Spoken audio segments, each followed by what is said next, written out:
We go. Hello, everyone, and welcome back to Voice Like a Lion podcast. I'm your host, Stephen Pemberton, and today I am super excited for our guest because this is someone that I can relate to, brother from another mother, a person who I believe can bring so much to not only this conversation, but to the world. So today I have Nick with me. Nick is a four-time cancer survivor, a type 1 diabetic, recovering alcoholic with a herniated disc, nerve damage, sleep apnea, and even with all that, he still has been able to complete over 100 Spartan races. And in comparison, I've completed one, he's completed 100. So that's insanity.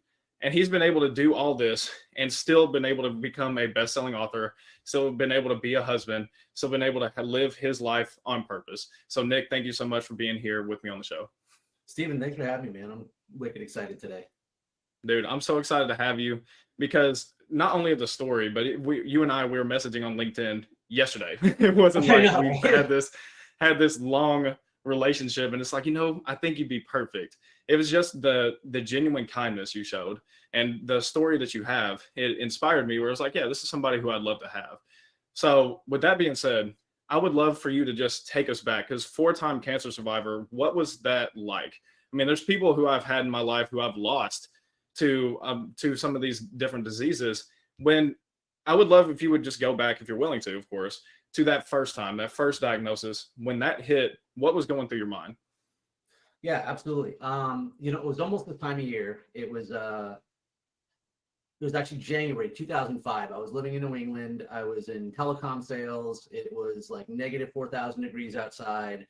I was living in this shitty little apartment in Milford, Massachusetts, without any good heat, and I was like 23 or 24 years old, and I was feeling off.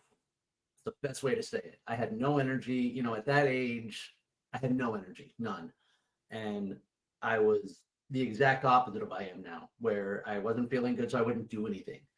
And I started waking up in the mornings with this like substance on the back of my tongue. I wasn't sure what it was. It was dark and it was obviously a little disturbing. Now, I didn't have like a strong parental structure growing up. I had no family near me. I didn't have like a mother who knew how to take care of you when you were sick. So I didn't know what to do. Something was off.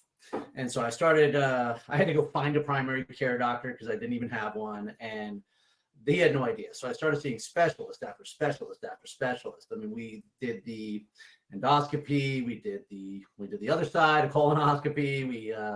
We were just looking anywhere to see where the source of the blood would come from. Oh, I'm sorry. We determined that it was blood. Wow. And so that obviously raised the stakes a little bit. And here's kind of the irony. I'm just going to skip ahead for a second. We never actually identified the source of the blood. So I was seeing all these specialists, and I was seeing an endocrinologist, and he was feeling around my neck, and all of a sudden he just paused. And it was the strangest thing in the world because I knew about this much about cancer. Yep. And yet I knew it was cancer. I didn't know this guy. I knew nothing about cancer. I had never heard of the words papillary carcinoma or thyroid cancer before. And the moment he paused and felt something on my neck, it was the strangest feeling. I just knew I had cancer. And so we did a biopsy, which was a horrible experience. I write about it in my book. It reminds me of that scene from Casino where Joe Pesci is stabbing that guy in the neck with a pen. They're like, oh, don't worry. It's a really easy outpatient thing. You'll be in and out. Oh, my God, it was exhausting. Like, I was like begging for them to stop. I'm like, just let me die already. And it was awful. So after that, though, I remember it was January, and I was at my sales kickoff with the telecom company I was working for. We were at Foxwoods Casino, and everyone was partying the night before, like the big conference, and I was there, but I was just waiting for the phone call I was going to get in the morning. So everyone was like in this good mood, and yay, we're celebrating, we're going to have an awesome year. Meanwhile, I'm like, I wonder if I'm going to be alive for this next year. And I didn't want to tell anybody about it. I told my boss because he had to know what I was doing with doctor's appointments. And I told my one buddy from the office because he obviously was somebody I hung out with, but I didn't want to talk about it. And so the very next morning I get the call, and my doctor was like, yep, it's cancer. It's papillary carcinoma. And for the moment, I was very objective. I just sort of took the information in. Yeah. And I was like, all right. And I think he was waiting for a stronger reaction. He's like, I'm sorry, it's cancer. Are you okay? And I'm like, So I'll see you. We're gonna what? I'm gonna come in on Monday. He's like, yeah, we'll talk about next steps. I'm like, okay. And then I remember I walked back in the room and I grabbed my bag because everybody's at the conference, and I grabbed my backpack and I just looked at my boss and I was like, I can't be here right now. And I walked outside. He followed me out, and that's when I got emotional as he was like, what's up? And I couldn't say it. Saying the words, I have cancer, was like, I mean, I even felt the emotion right now. It's been 18 years. It was, that was a hard thing to admit. And just to say it out loud, because it came real, right? So, you know, like, he wanted to talk to me about it. And I'm like, dude, I don't want to talk about this at all. I was like, I got to get out of here. But I didn't leave. I went to the poker room. I wanted to distract myself. I sat down next to a buddy and I started playing cards, and I just got it handed to me. It was like the universe needed me to focus on this situation, clean me out quick. And I'm like, all right, well, I guess I'll go home. And on the way home, I started calling a couple of my closest friends. And I mean, I was diagnosed in January. I had surgery in February. I had radioactive iodine treatment in May. And until that summer, I think I told maybe 7 or 8 people. Wow. It was just something I was dealing with. It was something that until recently, I wasn't really able to admit that I was afraid. I was afraid of everything I didn't know. And as far as cancers go, thyroid cancer is kind of the one you want to get. It's a very high survival rate. It's usually involves surgery. It doesn't usually involve chemo or radiation. It's like, I almost don't like talking about cancer sometimes because I feel like I'm at the kiddie table, or somebody sitting next to me is, I've lost friends to too many of these severe types of cancer and aggressive types of cancer. But at the end of the day, the thing that I think anybody with cancer can relate to is hearing those words for the first time. You have cancer. And I've gotten to hear it for the 4th time. Wow. So the journey with cancer evolved over time. Like when I got it for the 2nd time, I told even less people, because at that point, it wasn't just like I was kind of afraid of the unknown. Because the first time, by the time I got home that night from the casino, and I stood in my little crummy apartment in Milford, and I looked in the mirror, and I could see that my face was red, trying to hold back tears and emotions. And I didn't like what I saw. I didn't like the scared little kid that I saw in the mirror. And so I started talking to myself, and I started getting mad and really mad. And I started yelling, and I started yelling at cancer. And I was just like, bring this to me. Like, come on, bring it. And I just got defiant. And it gave me a different type of energy to take it on, if you will. And my poor neighbors must have been so very confused. What's going on there? So we had surgery. They took the thyroid out. I did have to get what's called a radioactive iodine, which is a very non-invasive treatment. They're literally radioactive. They give you a pill, and you go to like this nuclear medicine hospital where everybody's wearing hazmat suits and stuff, and they give you a pill in a Dixie cup, and you're like, all right, I'm going to ingest this, but you don't want to be near it. And sure. So you have to actually go inside. You have to be away from people for 3 days. So it was like springtime in New England, and I wasn't allowed to go outside. It was like being grounded from school. Wow. But you didn't feel sick or anything. So it wasn't like the worst thing in the world. But as things began to evolve, so in 2007, I got a reoccurrence, and I was just certain I was going to die. Like, I just got cancer for the 2nd time in 2 years. This isn't something that you just get. It's not the cold, right? So I'm like, all right, I just assumed it was going to be awful. It was August of 2007. I was supposed to be getting married in a month. I couldn't get answers from my doctors, what treatment would look like, what it would look like after surgery, what my prognosis was. I had no idea if I would be alive for my own wedding the next month. It was very hard to kind of plan your life when you don't know what's going to happen in the next couple of weeks. But as it turns out, the surgery this time went smoother than the first. Wow. They took out the remaining tissue. I had to take the radioactive iodine again, and began to go on with my life. It was actually 6 years until the 3rd occurrence. And that was a different scenario, though, because as you said, there's a lot of parts of my story, and those other parts were really happening in between. My shoulder surgery in 2006, I was diagnosed with diabetes in 2007. I was diagnosed with sleep apnea in 2006. I tore my hip playing beach volleyball in 2012. So come 2013, I was well into the throes of my drinking. And when I was diagnosed with cancer for the 3rd time, there was nothing left for me to do but drink. That's the way I saw it. I took the gloves off, and I was well into the throes of alcoholism. And here's because because at that point it was, I don't think I was scared anymore. I don't think it was about cancer. I don't think I had any more emotions left. I think I was so just involved as being an active alcoholic that it literally was like the equivalent of somebody cutting me off in traffic. It was just my excuse to drink that day. Because I figured, hey, I already knew I had a problem at that point, and my problem was manifesting and it was affecting other people. But I said, who's going to fuck with me? I have cancer. Yeah. And that was the very selfish attitude. And that time it wasn't operable. And that was, again, that was kind of the excuse I needed. I still have that same tumor. It's been 10 years. It's sitting on my neck. Wow. But for them to take it out would have been too dangerous to the vocal cords or some other things in the area. So they warned me to let it sit, and they were right. The last time, well, let me just call it the fourth time that I got cancer was in 2016. And I was sober at this point. I had a lot of things going on in my life that were wonderful. I was dating a girl that's now my wife. I had just been promoted at work. I was running a big sales team. Like, everything in the world was going great. And I was getting a massage one Thursday afternoon, and my massage therapist was feeling around back here. And then she goes, "Ooh, hey, what's that?" And it was kind of just like the first time I knew. I knew I had cancer. I don't know why.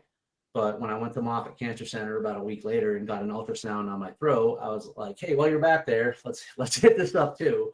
And they weren't really used to me ordering off the menu, but they did it anyways. And sure enough, they told me it was cancer, and so they had to remove it from the back of my head. And now that, as opposed to being scared, I was just certain that, yeah, I was petrified this time. Like, now I had something to lose. In 2013, I wasn't scared because I didn't care. Yeah. And now I did. And if it was thyroid cancer again, at least it would have been something I understood. But this time it was something I didn't know. And they sent me to the sarcoma clinic. It's a different type of cancer. I really don't know much about it. And I was looking at my life in this sort of vacuum of bad luck. I was like, why me? Why all this shit keep happening to me? Poor me. I have cancer. Oh my God, like, enough. And this time it was the simplest recovery. They did the cancer. They cut it out. They took it out. I didn't have to do anything for follow-up. And it was the first time in my life that I was given an all clear. The first time that somebody said, okay, we got all the cancer, or at least from that area. And I was like, huh, okay. So I went home, and it was about 3 weeks later that I was sitting in my office, and I hadn't realized just how that vacuum of just self-despair and misery that I had really lived in, now it was empty. And there was something missing from my life, and I didn't know what it was. I had just decisively beaten cancer for the fourth time. I forget about the tumor in my neck. It's been there for so long. It's not going to kill me. Like I said, everything was going right. And then my boss walked into my office that day, and he said, "Hey, have you ever heard of a Spartan race? There's an event coming up in a couple months in Jacksonville, and I want you to do it with me." And I looked at him and I was like, "No, no, I'm not going to do that. Like, 8 to 10 mile trail run with obstacles? What are you, crazy? You want me to train for this shit? Hell no." I don't want to be that uncomfortable. And I went home that night, and that's when I realized all those thoughts that I just told you, and it hit me. I already was that uncomfortable. I had defined my life by all the shit that was wrong with me. And here I am coming out the other side, and I was missing something. And so I signed up for the race that night. And like I told you yesterday, I did my first one, and then I never looked back. Well, I know you asked about one cancer. I told you about all of them. No, and I appreciate that. Thank you for sharing the whole journey, because I would have asked eventually. But I'm very thankful that you shared the whole thing. And my mind goes in so many different directions. But I have two really distinctive questions. One, that when I go back, I think it was the second time that you were diagnosed. You talked about you were getting into, right after that, I believe, is like you started getting into alcohol. And when you started drinking, because I heard you say it, and I'm interested, you said it wasn't about fear. It was just another reason for you to drink. And I would love your perspective, because for me, when I was addicted to pornography for a long time, and being addicted to pornography, it was never just about, because for the longest time I used to label as, oh, well, if I see something I like, that's why I want to go watch porn. But it was never really about that. There was a deeper underlying root to that. Like, that was just the fruit of my life. That wasn't the root of my life. the root was as a kid, I never felt loved, I never felt seen, and I was trying to fill a vacuum with something that made me feel good in the moment. So when you were in the middle of your alcoholism, what do you think really drove it? Was it, do you just love that the taste of alcohol so much, or was there actually something that drove it to where you wanted to try to get out of pain using alcohol? And I bet you can relate to this. And if there's anyone else struggling now or have struggled with addiction, they'll understand this, is that there's not always going to be an objective answer, and there probably isn't, Yeah. So I liked to drink. Like, I was a partier, but I was never the woe is me drunk. I was life of the party drunk. Woohoo, it's a celebration. Like, it's Friday, let's do it. I wasn't like, oh man, let's go drink our sorrows away. I'm like, no, fuck that. Let's have a party. And, I went to a party school. But the thing is that I was always grounded by ambition. So like, even growing up, I was working 60 hours a week as a 14-year-old. Like, I used to sneak in the window of the place I worked so I could get in there earlier to start it up. I worked full-time in college and paid my own way. And I was like, there's no way I'm going to work 40 hours a week in restaurants if I'm not going to do well in school. So I stayed up all night studying. So even though, like, I had a superpower with alcohol, and that's how I described it back then, because not many people could polish off a 30-pack and just function. And that's what over from probably when I was like maybe 19 or 20 until I stopped, I had a superpower that other people didn't, because I could drink a lot and function a lot. So I loved it because I could drink the booze, it would make me feel good, and I could still do things that I wanted to do. But so when I got diabetes, I actually stopped cold turkey. And I wasn't a big drinker back then. It just wasn't such a part of my life. I had all these other things working for me besides the grounding. I had sleep apnea, so I was too tired a lot. Like, I didn't want to go out. And so when I got the diabetes, I was like, all right, I'm going to stop drinking. And I did. I had maybe 2 beers in like 2 years. And it really wasn't a huge deal for me until my best friend's sister died at 25 years old. And she was like a sister to me. And I went up north back home for the services and whatnot. And we were just sitting around, and my buddies were drinking a couple of Bud Light Limes, and I decided to have a couple, and nothing bad happened. And that's what I told myself, like, nothing bad happened. I didn't ruin my diabetes. This is in like 2008. And I didn't realize at the time, though, just all the terrible behavior that I did. Like, I'm like, I drove my dad's truck drunk, but nothing bad happened. I was hitting on another girl, despite the fact that I was married, but nothing bad happened. These were things that I hadn't realized yet, because I was never a daily drinker. Yeah. So once but that's the genie was out of the bottle after that. I drank, and I could drink. And my biggest concern was like managing alcohol with diabetes. So it never took over in the sense that I was like a 24/7 drinker. If I was hungover, I felt like death and wanted to drink water. I don't understand people who can get up and start drinking again. I wasn't like that. But I was defenseless against the second drink. And what caused me to get the first one? Probably a story like yourself. Like, I felt abandoned and unloved by my parents. This is also something I didn't realize till lately. I never realized, we don't really give enough credit, I think, to the events that happen when we're kids. Yep. Like, and the effects that they have on us. And so I just always felt insecure. I never quite felt like I belonged unless I was drunk, because at life of the party drunk, everybody loved me. And the ones who didn't were just wrong. And I didn't care because I was drunk. So that's, for a long time, it wasn't like there was alcoholic or bad behavior that always followed. I just drank.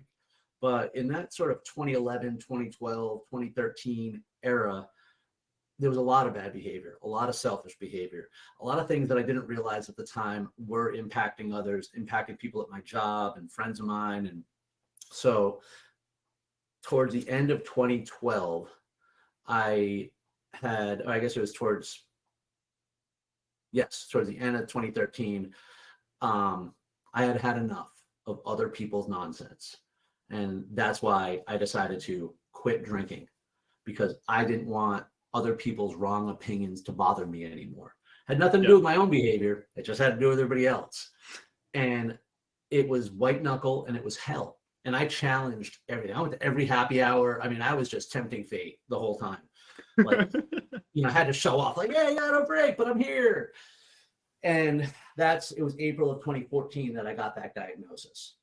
And when they told me it was inoperable, or I'm using that terms, but when they told me they couldn't operate without causing significant other damage, that was what I needed. And I did have this massive amount of anxiety over that as well, but I just had too much generalized anxiety in life that I wasn't dealing with.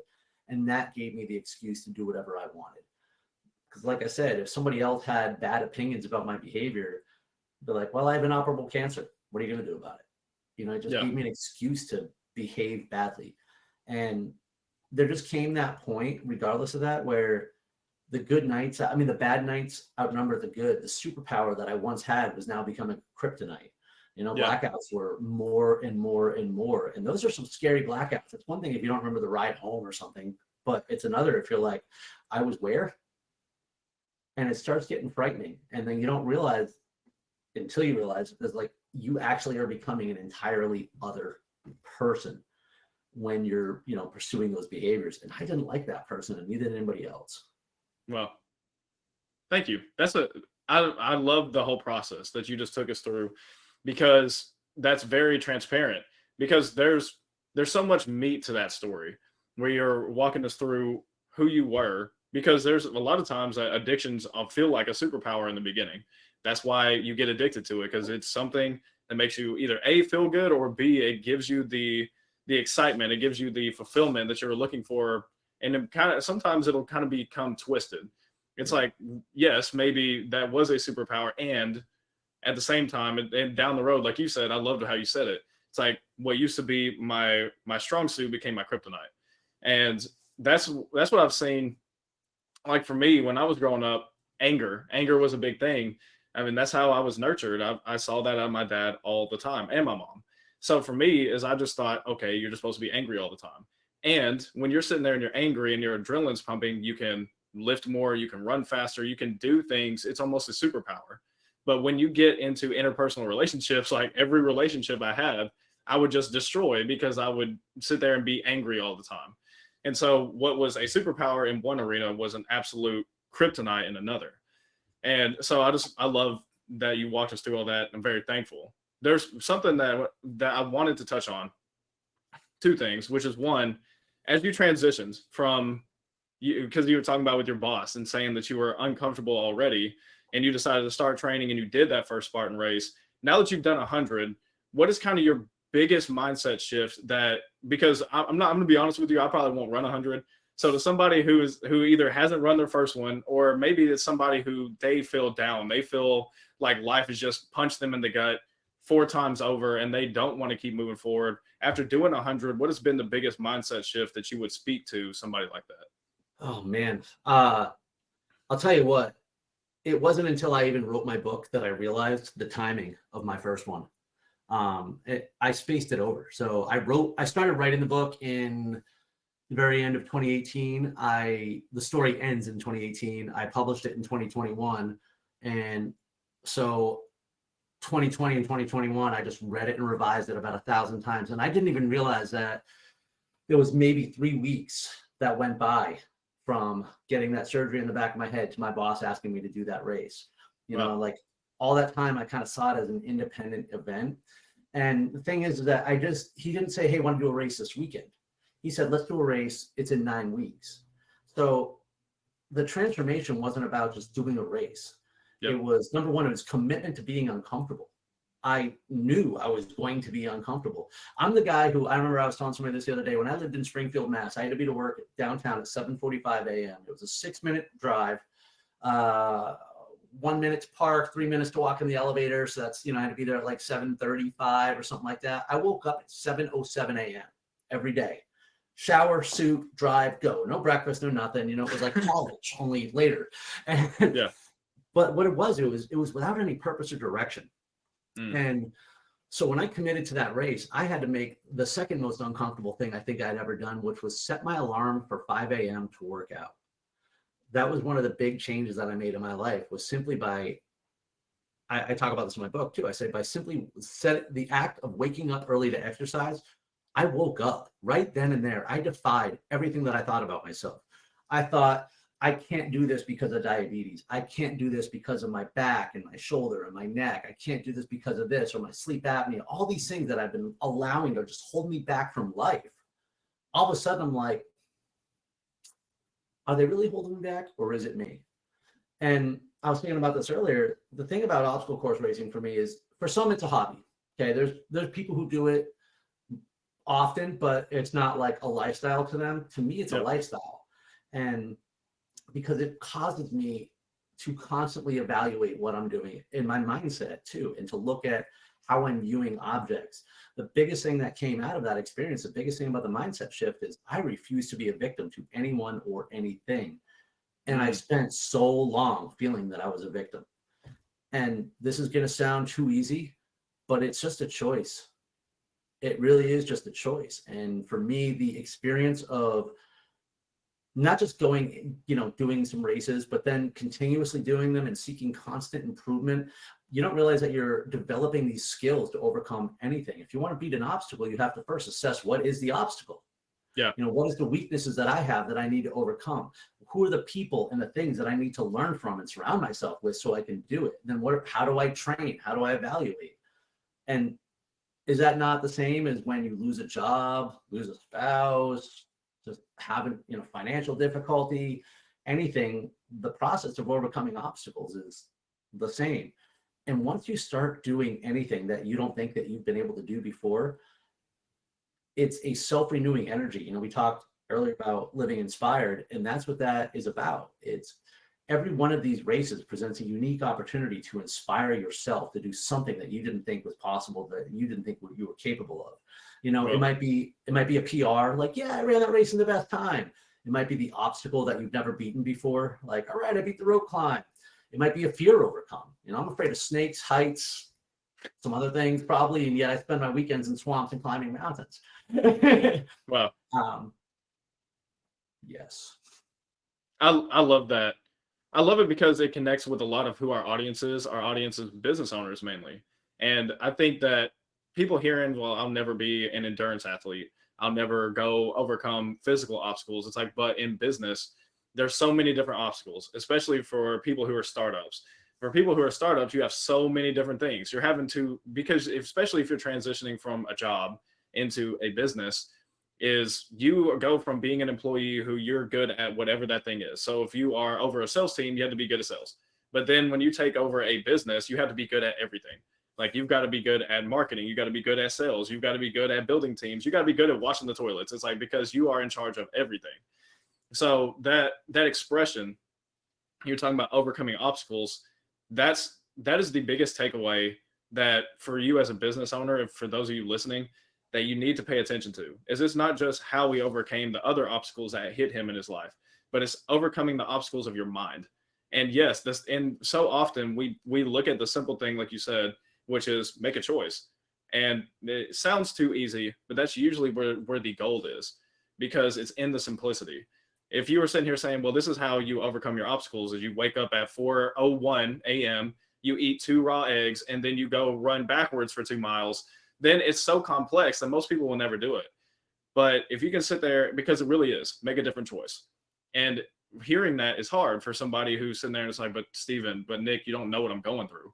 You don't understand that I just lost this, or I just started this business and it's been so much harder than I thought it would be. It's like, but that's where you get to make a choice, is what are you getting in this season? Like, from your endurance racing, is what are you getting from each one of these courses? There's something you're gaining there. I mean, if you're doing a stadion race, it's different than doing an outdoor race. It's different from doing a super and a sprint. Like, each thing is different. So what are you getting from each one of those? And that's kind of how it is in business too, is what are you getting in those moments where life is tough, things are tough? That's where you actually get to build your character. Because if every time you ran a Spartan race, it was easy, you probably get bored eventually. Where if it was just like, I just walk out there and I just, it doesn't matter what the course is, I'm done in 15 minutes. It's like, I just fly over this thing. It's not hard. My body feels great. I go out to eat immediately afterwards. It's like, you wouldn't care as much because it's not pushing you. And I think that a lot of us, me included, for a long time, we avoid the hard things in life and we label ourselves a victim and just kind of hope that somebody comes to save us, when more oftentimes than not, no one's coming. You have to save yourself. And saving yourself There is nobody coming to save us. there's nobody coming to save you. So that's why it's called bootstrapping. Like bootstrapping literally means pulling yourself up and moving. You can't just sit there and wallow around and expect that someone's going to pull you out. You got to make a different choice because life is going to hit you. There's going to be things that life is going to hit you with, and you can label it however you want to. You could have looked at your 4 times going through cancer and like, this is just who I am. Like, this is who I'm always going to be. I'm just going to be this person, and I'm just going to go drink, and I'm going to hopefully go have a good job and just be able to pay my bills, and I'm good. But you decided to do something different. So I would love for you to explain now that you've gone through all this, how are you in the world, the space that you're in now, how are you helping other people? Well, I'm glad you asked that because kind of what I think even sparked part of this conversation is, I've been in logistics and sales for pushing 20 years, and Wow. I love sales, but I was no longer passionate about the industry of which I was doing sales in. There came a point, and it really wasn't long after I published my book, that I felt a new calling, that I was meant to do something else, that I went through what I went through for a reason, for a purpose. And now that I know what that purpose is, doing anything other than that purpose is painful to me. So being in a corporate job was like, I was wasting my life. It was a good job, but it was a waste of my life. It was a waste of what I went through. And so I'm constantly trying to tell my story and share the experiences that I learned from overcoming my personal adversity. And, I post daily motivational videos on all my social channels, and any one of those videos is it's a reflection of what I'm going through. I'm talking to myself. It's self-talk. And I just can't help but think that somebody else who's watching them is also going through something like that, or has will resonate like that. And you mentioned a couple times, like, I guess thanking me for my honesty or whatnot, but I have found that the more vulnerable I am, the less afraid I am, the less weak I am, the less alone I am. That's right. Yeah. A lot of times I do these calls and I have the virtual image of my living room, which has all our medals, and there's hundreds of them up there. And I'm like, yeah, so I'll talk about my feelings. Sure. Are you really going to say that I'm not tough? It's like, I'm okay sharing things that scared me. And, one of the things that, as you're talking about business and the way that it's kind of symbiotic in ways that I want to help people is, for example, I've been talking about failure a lot lately, and I fully believe that failure needs to be experienced. Yep. When did we get into our heads that we had to have everything all figured out? When did we get into our heads that you're going to be successful and then always just be successful if you continue to climb? So, for the longest time, even up until like a year ago, I remember I was so afraid of doing an obstacle course race because I didn't want to fail the obstacle, not because of the penalty or the fact that it might take me an extra 3 minutes off my time that nobody was going to care about anyway. It was ego. Yeah. That was it. I was worried about strangers seeing me fail the obstacle, and it would make me feel like a failure. And where's the logic in that? Which, by the way, most of the people around me were failing. And if they weren't, who cares? I'm not an elite athlete. I'm not pretending to be an elite athlete. And so, you talked about the different distances. My favorite is the ultra. Wow. It's a 30+ miler. Anything can and will go wrong, which is very similar to life. Like Mike Tyson said, everyone has a plan until you get punched in the mouth. And that's what an ultra is. And, so you take away those fears. And so a lot of the ways that I look to inspire people now, though, is I want to do hard things. I want to continuously do things that I don't think I should. And that includes race performance. I want to show other diabetics that I run in the competitive heat. I want to show them that you are able to compete just like everybody else. Like, get out there. Obviously, I put a lot of content out there, but my main purpose is to get on a stage and share my story with as many people as it will resonate with. And also because I have a lot of sales acumen, and I'll just say it. I am absolutely an expert at building a resilient mindset. And I feel I have a lot of share that I can help other salespeople too, especially in this remote sales environment where people are just on an island, and they really are too. I dare say that management is getting lazy. When people aren't there in front of them, it just gets too easy to be out of sight, out of mind. And I'm one of the most self-driven people I know. The walls get smaller and smaller as the day goes on. When you don't have some sort of connection to either a higher purpose or the community or the company of what you're trying to do things for, the room gets smaller and darker and darker, and then pretty soon you realize you're just not putting in the same type of work ethic that you used to be. Yep. Yeah, I relate to all that. I love that. The reason why I keep saying I love it is because there's so much that you're giving that's gold. There's so many things that you're saying that really does resonate with me, because one of the biggest things that people, for the longest time, I never was vulnerable with anyone, like not even my own wife. I never told her what I walked through. What was the point? It's like, I'm just going to make it happen. I'm just going to do it by myself. Her, right? Yeah, I didn't want to burden her with it. But the thing is what I've learned, especially over the last year and a half, is vulnerability is a superpower. I mean, vulnerability is the thing that there's not a kryptonite to, because you get to choose what your weakness is with your vulnerability. Because if you're sitting there and you're saying, hey, this is what I went through, and if you're sitting there talking about going through alcoholism, somebody says, man, I can't believe you did that. It's like, okay, I went through it. It actually helped me because now I can turn around and help somebody else walking through it. You can sit there and talk to who the people call the haters, because now it's, how are you going to say that I'm anything less than a man because I'm talking about the things that I walk through? And because I've seen it, because for me, part of my story is I spent 5.5 years in a warehouse job, and I worked my way up. I went to multiple different locations, ran my own location. I was one of the youngest in a Fortune 100 to run his own location, especially without any contacts and without any degrees. And what I realized, because I did that without having any kind of personal development. So when I became a leader of men, because it was 99% guys that I would manage, and there were so many times I would see it where there'd be guys just like face to face about to fight. They'd be cussing, screaming at each other, talking about how they're cheating on their wives, how they're drinking themselves to sleep. And I just will never forget this one time where these two guys were literally nose to nose. They're cussing each other out. They're about to fight. I get between them. I say, hey, you go over there. You come over here. You go in my office. And this guy's cussing the other guy out as he's walking in my office, closes the door, turns around and starts crying.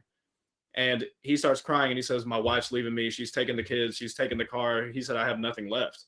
And so in a moment, I realized that if you are not giving a safe space, which a safe space for people usually looks like who you are. So if you are not vulnerable and forthright with people, people are not going to do the same for you. And so for him and for all my teams, then they felt safe enough to say that they were walking through a divorce, that they were losing everything. And I was able to sit there and counsel him, and it stayed in that office space. And that's even what I do now for the community of people I have around me. It has basically nothing to do with my business, but it's the mindset.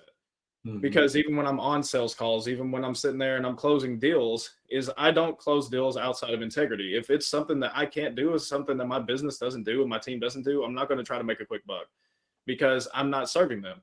And I'm fully vulnerable with them. It's like, hey, this is what we have done, and this is the results we have gotten. It's like, what you're asking is just right outside of that.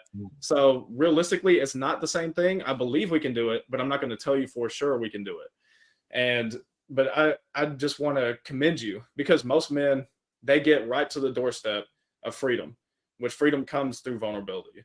And a lot of times they'll get to that doorstep and then they'll get their fear keeps them in self-preservation. Yep. It doesn't actually make you stronger to not talk about what you've been through. It doesn't make you stronger to not be vulnerable, especially with the people you care about. It actually makes you weaker, because now you are destroying yourself from the inside out. Because when you let other people in, when you share your burdens with other people, now you have people that you can walk life out with. And so that's what I love about the story and all the different ups and downs and how you're helping people now. Because I 100% agree that you can help somebody. You are an expert. Say that, like, own it, because you are an expert in a resilient mindset. There's no one better to do it than somebody that's done all these Spartan races and has experienced life's hardest throws. Yeah, maybe you haven't had a leg blown off in the war, but you've gone through things that people have those imaginations about. It's like sitting there and imagining, hearing the words cancer, sits there, and then you hear the country songs about, I'm going to go skydiving, I'm going to go mountain climbing, because you don't know when your last days are. You've been through that 4 times. So there's nobody better. Dude, that was my theme song back in 2005. I'd hear that at a bar, and it would actually get me emotional. Really? Wow. Yeah, back then I was like, oh, look at that. But I wasn't talking about it too, and I'm like, I'd have to go get away from other people. Yeah. Dude, I love this conversation. It's been incredible. I know that so many people are going to get impact from this. There's so many good nuggets. If you're listening to this, please take notes. There's so many things that Nick is dropping here that you need to listen to and you need to hold on to. But to close it out, how can people learn more about you and where can they find you? All right, you can find me anywhere online at Stride Motivation. That's my handle on any of the social channels. The website is stridemotivation.com. Obviously, I'm on LinkedIn as my name, Nick Klingensmith. It's just easier to find me on the other things. And if anyone would be interested in, I guess, coaching or possible speaking engagements, you could also just email me, booking@stridemotivation.com. Awesome. Ooh, Thank you and so the book, much. Through the Fire, is on Amazon. Sorry. Oh, no. So real quick, that's actually great. Thank you for doing that. So with Through the Fire, tell them a little bit about what that is. So Through the Fire is my memoir, the 4-time cancer survivor, type 1 diabetic, and recovering alcoholic who became an obstacle course racer and defied it all. And I do tell my story. I try not to make it a life story because it doesn't start when I'm born and now. But Yeah. it does take you through my journey of the various adversity, as well as a lot of stuff we haven't talked about too. And then my journey through obstacle course racing. And what you find through the book is you see the psychic change that I begin to go through. You know, like I talk about in the beginning, like, oh, great, I have cancer. I have to live with this for the rest of my life. Until later it goes, oh, I get to live with cancer. Yay. And then until finally I'm defiant. I'm like, cancer has to live with me. Let's go. So it's a very, I tell just very relatable stories from my personal experience in overcoming adversity and the things that I faced, and losing my mom at a young age, losing my sister, obviously the various illnesses and fears, and things that again I never really admitted to myself until I wrote it. But then you do get to see the comparison, because I'm writing about an obstacle course race, which if somebody doesn't care about it, they're like, okay, he's like playing on the playground. What's happening here? But it's the metaphors and lessons and what it does for me, what it does for me personally. And trust me, it's got a happy ending. Yeah. Nick, for those of you listening, first and foremost, go get the book. If you've enjoyed the conversation, you're going to get more from the book than you're going to get in 45 minutes. So make sure to get that. You said Amazon's the best place to get it, right? Yep. Through the Fire. So on Amazon, Through the Fire with Nick. So Nick, thank you again so much for being here. It was amazing. And for those of you listening, thank you guys for joining us. And until next time, we look forward to seeing you guys on the next episode.